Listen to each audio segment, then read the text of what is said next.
Hiya there guys, I just wanted to make a video just on staying in tune with your deepest wisdom. And well, what does that mean? What it means is that basically staying in tune with life. When you're in tune with life, it's impossible for there to be a problem, basically. But it's not just something that happens or falls into your lap. It's something that, well, it does and it doesn't. I'll explain a bit. It does in the way that it happens. You have to let it happen, but also it requires cooperation. Your cooperation. Um,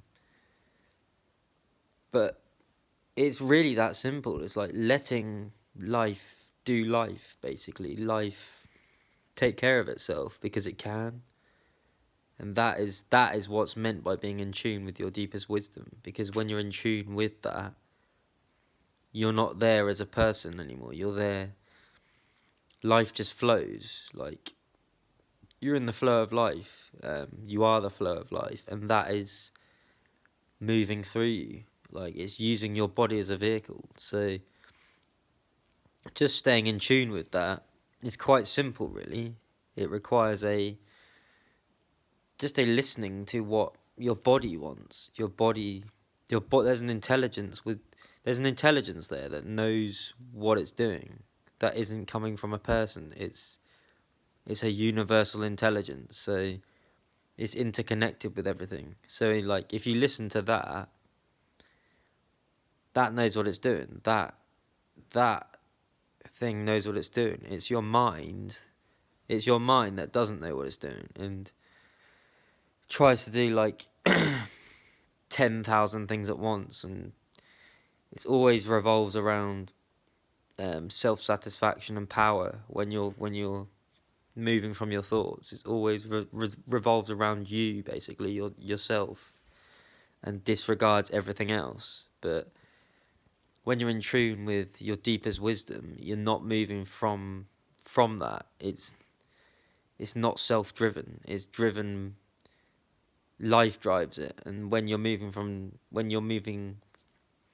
that wisdom, and everyone's best interest is at heart. Like, it may not seem like that on the surface, but everyone's best interest is at heart, because that wisdom, everything is that wisdom, really. Like, and when you're in tune with that, you're interconnected with everything.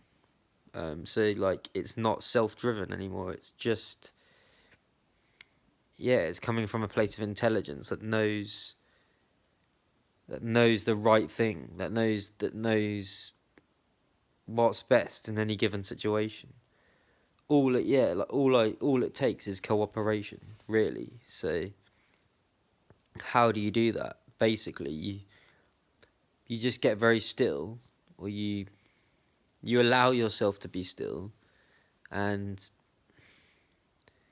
when you're still, when you're relaxed, have you noticed that you're a lot more inspired? You're a lot more, like, that's why in the evening times, like, when you're relaxed, you're a lot more inspired, aren't you, to do like loads of things, because you're in tune with your wisdom.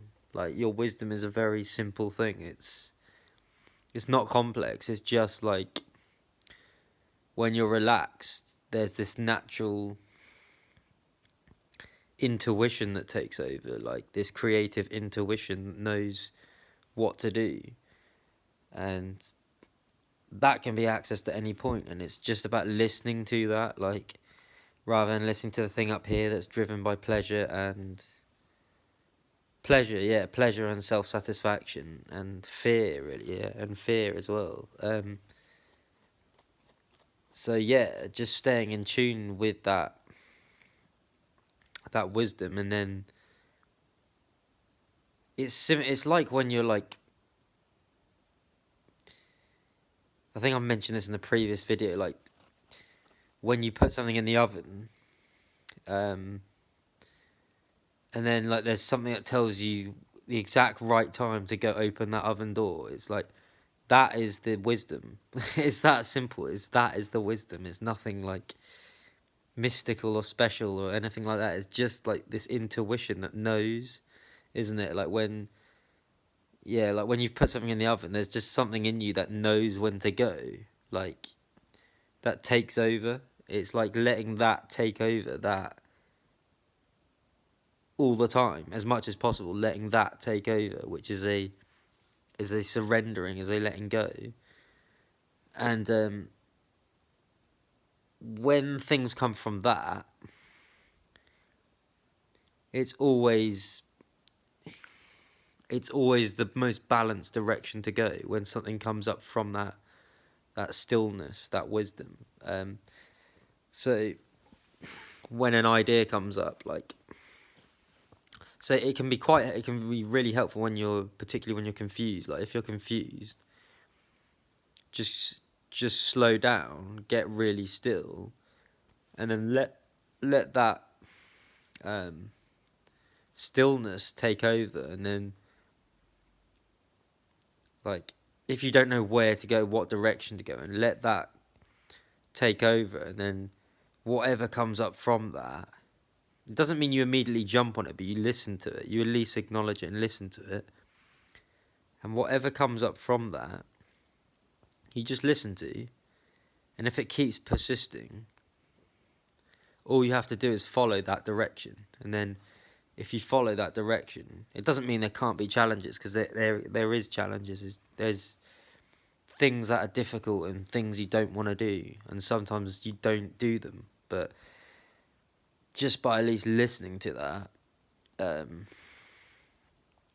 acknowledging it,